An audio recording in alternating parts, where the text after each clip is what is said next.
Hello বন্ধুরা, welcome back to my channel. আজকে মন্টির রান্নাঘরে তৈরি হবে চিকেন তন্দুরি। এই তন্দুরি কিভাবে খুব সোজাভাবে বানানো যায় আজকে আমি সেটি তোমাদের বানিয়ে দেখাবো। কোনো প্রকার তন্দুর ছাড়াই কিন্তু আমি এই তন্দুরি গ্যাসের ওভেনে কিন্তু তৈরি করেছি। এই রেসিপিটি আমি কিভাবে বানালাম আর খুব অল্প উপকরণ দিয়ে কিভাবে এটি তৈরি করলাম সেটি তোমাদের সাথে আজকে শেয়ার করে নিব। চলো তাহলে কথা না বাড়িয়ে দেখে নিই এই রেসিপিটি আমি কিভাবে তৈরি করলাম।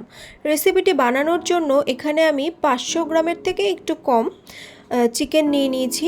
ধরো এই একটা বড় লেগ পিসকে যদি দুভাগ করে কাটা যায় সেইভাবে আমি নিয়েছি। তোমরা চাইলে এখানে বড় বড় লেগ পিসও নিতে পারো, দুটো, কিন্তু আমি এখানে ছোট করে কেটে নিয়েছি, কারণ এই তন্দুরি যদি ঠিকমতো সেদ্ধ না হয় তাহলে কিন্তু খেতে ভালো লাগে না। তাই জন্য কিন্তু আমি একটু ছোট ছোট করে পিস করে নিয়েছি। এবার দেখো এই যে লেগগুলো আছে এগুলিকে হালকা করে কেটে নেব। আর যে বাকি পিসগুলো আছে সেগুলি কিন্তু কাটার দরকার নেই, কারণ সেগুলো কিন্তু আমি অলরেডি ছোট করেই কেটে নিয়েছি। তোমরা চাইলে একটু বড় করেও কিন্তু লেগ পিসের তন্দুরি করতে পারো, কিন্তু তাতে সময়ও বেশি লাগে আর কাঁচা থাকারও কিন্তু চান্স বেশি থাকে, সেই জন্য আমি কিন্তু ছোট করে নিয়েছি। দেখো এই পিসগুলোকে আমি আর কাটলাম না। আর এই চিকেনগুলোকে কিন্তু আমি খুব ভালোভাবে পরিষ্কার করে ধুয়ে নিয়েছি, তারপরেই কিন্তু এভাবে কেটে নিলাম।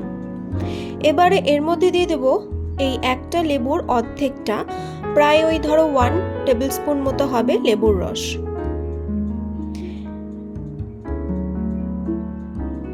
এবারে এর মধ্যে দিয়ে দেব হাফ টিস্পুন মতো নুন, দিয়ে দেব 1 টিস্পুন মতো গোলমরিচের গুঁড়ো। আর এখানে যেহেতু আমি কোনো আর লঙ্কা বাটা ইউজ করব না, তাই গোলমরিচের ঝালটাই কিন্তু এখানে থাকবে, তাই তোমরা কিন্তু বুঝে শুনেই কিন্তু গোলমরিচটা দেবে, একটু বেশি হলেও সমস্যা নেই। এবারে খুব ভালোভাবে এটিকে মাখিয়ে নেব। একটু সময় নিয়ে ভালোভাবে এটিকে মাখাতে হবে, যাতে লেবুর রস, নুন আর গোলমরিচের গুঁড়োটা মাংসের ভেতর ভালোভাবে ঢুকে যায়। তারপর এটিকে রেখে দেব প্রায় আধা ঘন্টা মতো। এদিকে আরেকটা বাটিতে আমি নিয়ে নেব হাফ কাপ মতো টক দই। তারপর এর মধ্যে দিয়ে দেব 1 টিস্পুন মতো কাশ্মীরি রেড চিলি গুঁড়ো, দিয়ে দেব হাফ টিস্পুন মতো হলুদ গুঁড়ো। এবার দেব হাফ টিস্পুনের থেকে একটু বেশি গরম মশলা গুঁড়ো, দিয়ে দেব 1 টেবিল স্পুন মতো আদা বাটা, দিয়ে দেব 1 টেবিল স্পুন মতো রসুন বাটা। এবারে সবশেষে দেব 1 টেবিল স্পুন মতো বেসন। এবারে খুব ভালোভাবে এই সবগুলো উপকরণকে মিশিয়ে নিতে হবে। একটু সময় নিয়ে খুব ভালোভাবে মেশাতে হবে, যাতে এই বেসনের দানা আর দইয়ের দানা না হয়ে থাকে। খুব ভালোভাবে কিন্তু মিশিয়ে নিতে হবে।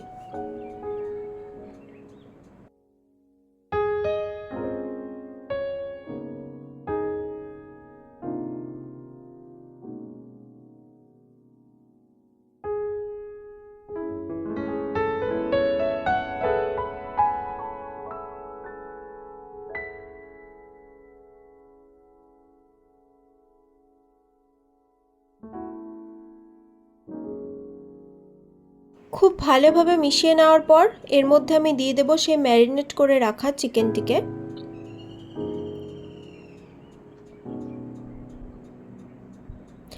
চিকেনটি দেওয়ার পরে খুব ভালোভাবে এই মশলাটিকে চিকেনের সাথে মাখিয়ে নিতে হবে।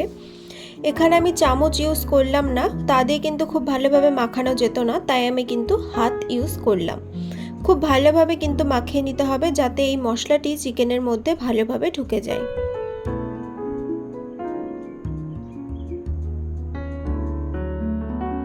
মাংসের পিসগুলো যদি একটু ছোট ছোট হয় তাহলে কিন্তু এই মশলাটি খুব ভালোভাবেই মাংসের ভেতরে ঢুকে যায়, আর বড় পিসের চিকেনে কিন্তু এই মশলাটি সম্পূর্ণ ভালোভাবে মাংসের মধ্যে ঢোকে না। তার জন্য কিন্তু ভেতরটায় কিন্তু নুন বা মশলার কোনো স্বাদ পাওয়া যায় না। এবারে এই সম্পূর্ণ ম্যারিনেট করা মাংসটিকে আমি ভালোভাবে ঢেকে নেব এয়ারটাইট করে। তারপরে কিন্তু এটিকে আমি ফ্রিজে রেখে দেব প্রায় 5 থেকে 6 ঘন্টার মতো। আরেকটা কথা বলে রাখি, এই মাংসটি যতক্ষণ ফ্রিজে রাখা যাবে বা যত পরে তন্দুরিটা বানানো যাবে ততই কিন্তু এর স্বাদ দ্বিগুণ হবে। ধরো তোমরা যদি সন্ধেবেলা এই তন্দুরিটা বানাও তাহলে কিন্তু সকালবেলা বা আগের দিন কিন্তু এই ম্যারিনেটটা করে রাখবে। তো দেখো 6 ঘন্টা ফ্রিজে রাখার পর আমি এটিকে বের করে নিলাম। তারপরে কিন্তু এই পেপারটি দিয়ে যে ঢেকে রেখেছিলাম সেটা কিন্তু খুলে নিলাম। এরপর এর মধ্যে আমি দিয়ে দেব 1 টেবিলস্পুন মতো সর্ষের তেল। এই রেসিপিটিতে কিন্তু খুব বেশি তেলের দরকার পড়ে না, খুব অল্প তেলে কিন্তু এই রেসিপিটি কিন্তু হয়ে যায়, তাই এটি কিন্তু হেলদি একটি অপশন। খুব ভালোভাবে তেল দিয়ে কিন্তু এটিকে মাখিয়ে নেব, তারপরে এটিকে ভাজবো। তার জন্য আমি একটি ফ্রাইং প্যান খুব ভালোভাবে গরম করে নিয়েছি। এইবারে এই তন্দুরির পিসগুলোকে কিন্তু আমি এর মধ্যে দিয়ে দেব। আর এই সময় কিন্তু গ্যাসের ফ্লেমটিকে আমি মিডিয়ামে রাখবো।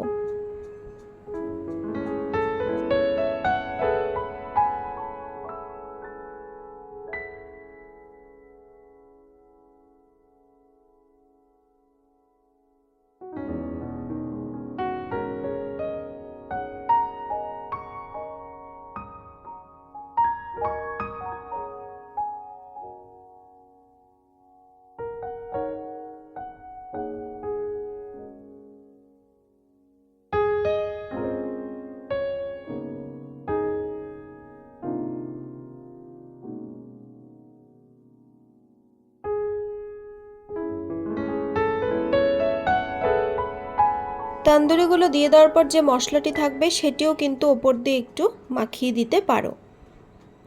তো প্যানের মধ্যে মাংসগুলোকে দেওয়ার পর এটিকে ঢেকে দেব। আর এই সময় কিন্তু গ্যাসের ফ্লেমটিকে হাই করে দেব, না হলে কিন্তু অনেকটা জল বেরিয়ে যাবে। তো দেখো হাই ফ্লেম রাখার পরে কিন্তু কিছুক্ষণ পর আমি ঢাকনাটা খুললাম, প্রায় 5 মিনিট মতো। তারপর দেখো এরকম লেগে লেগে আসছে মাংসটা প্যানের সাথে, তখন কিন্তু আমি এটিকে এইভাবে উল্টে দেবো।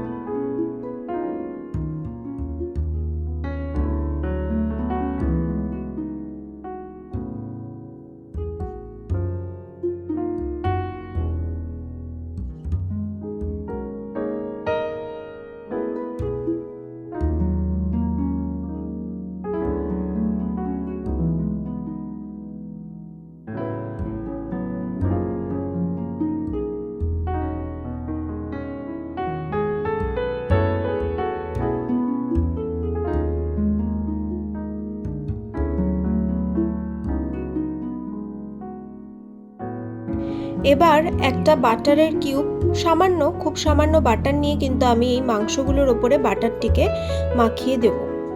খুব বেশি বাটার দেওয়ার দরকার নেই, হালকা বাটার দিলেই কিন্তু হবে।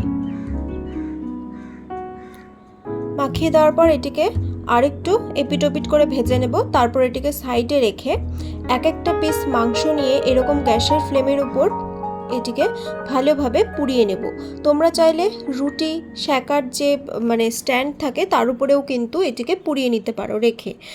তো আমি এরকম একটি চিমটের সাহায্যে কিন্তু মাংসগুলোকে একটা একটা করে নিয়ে এভাবে পুড়িয়ে নিয়েছি। দেখবে মাংসটি যখন চারিদিক দিয়ে সম্পূর্ণ ড্রাই হয়ে গেছে তখনই বুঝে নেবে যে আর কিন্তু পোড়ানো যাবে না। আর খুব বেশি যাতে পুড়ে না যায় সেদিকেও কিন্তু লক্ষ্য রাখতে হবে। খুব ভালোভাবে পুড়িয়ে নিয়েছি। মাংসটা যদি ভালোভাবে কুক হয় তাহলেই কিন্তু এটিকে বেশিক্ষণ লাগবে না পোড়াতে, খুব তাড়াতাড়ি কিন্তু এটা পুড়িয়ে নেওয়া যাবে। তো আমি আরেকটা পিস নিয়ে পুড়িয়ে নিচ্ছি। দেখো কিভাবে পোড়াচ্ছি, এভাবেই কিন্তু পোড়াতে হবে। তো দেখো এখানে পুড়িয়ে নিয়েছি সবগুলো পিস মাংস। এবারে যে প্যানের মধ্যে আমি মাংসটিকে ফ্রাই করেছিলাম সেই প্যানের মধ্যেই কিন্তু এটিকে রেখে দিলাম। আর এদিকে একটা কাঠ কয়লা নিয়ে ভালোভাবে এই কয়লাটিকে পুড়িয়ে নেব। যখন ভালোভাবে আঁচ চলে আসবে কয়লাটির মধ্যে তখন একটি বাটির মধ্যে এটিকে রেখে এই কয়লার উপরে আমি দিয়ে দেব কিছুটা পরিমাণ বাটার, একদম অল্প পরিমাণ বাটার এই কয়লার উপরে দেব। তারপরে যখন এখান দিয়ে ধোঁয়া বেরোবে তখনই কিন্তু এটাকে খুব ভালোভাবে ঢেকে দেব আর 3 মিনিট মতো রেখে দেব। 3 মিনিট পর ঢাকনাটা খুললাম আর এই চিকেনটার মধ্যেও কিন্তু সম্পূর্ণ স্মোকি ফ্লেভারটা চলে এসেছে বা তন্দুরির ফ্লেভারটা চলে এসেছে। তো দেখো বন্ধুরা, তৈরি হয়ে গেল চিকেন তন্দুরি। খুব সহজভাবে বাড়িতে গ্যাসের ওভেনেই কিন্তু আমি এই তন্দুরিটা তৈরি করলাম আর এটি খেতেও কিন্তু হয়েছিল খুব সুস্বাদু। রুটি, পরোটা, নান যে কোনো কিছুর সাথেই কিন্তু এই রেসিপিটি খুব ভালো লাগে, বা শুধু শুধুও কিন্তু তোমরা সন্ধ্যার স্ন্যাক্স হিসাবে এই রেসিপিটি খেতে পারো। আমার এই রেসিপিটি যদি তোমাদের ভালো লাগে তাহলে অবশ্যই বাড়িতে একবার ট্রাই করো, আর ভালো লাগলে অবশ্যই ভিডিওটি লাইক করবে, শেয়ার করবে এবং চ্যানেলটিকে সাবস্ক্রাইব করে পাশে থাকবে। আরও নতুন নতুন রেসিপি পাওয়ার জন্য অবশ্যই বেল আইকনটিকে প্রেস করে রাখবে। আজ তবে চলি, দেখা হবে অন্য কোনো দিন নতুন রেসিপি নিয়ে। Thank you.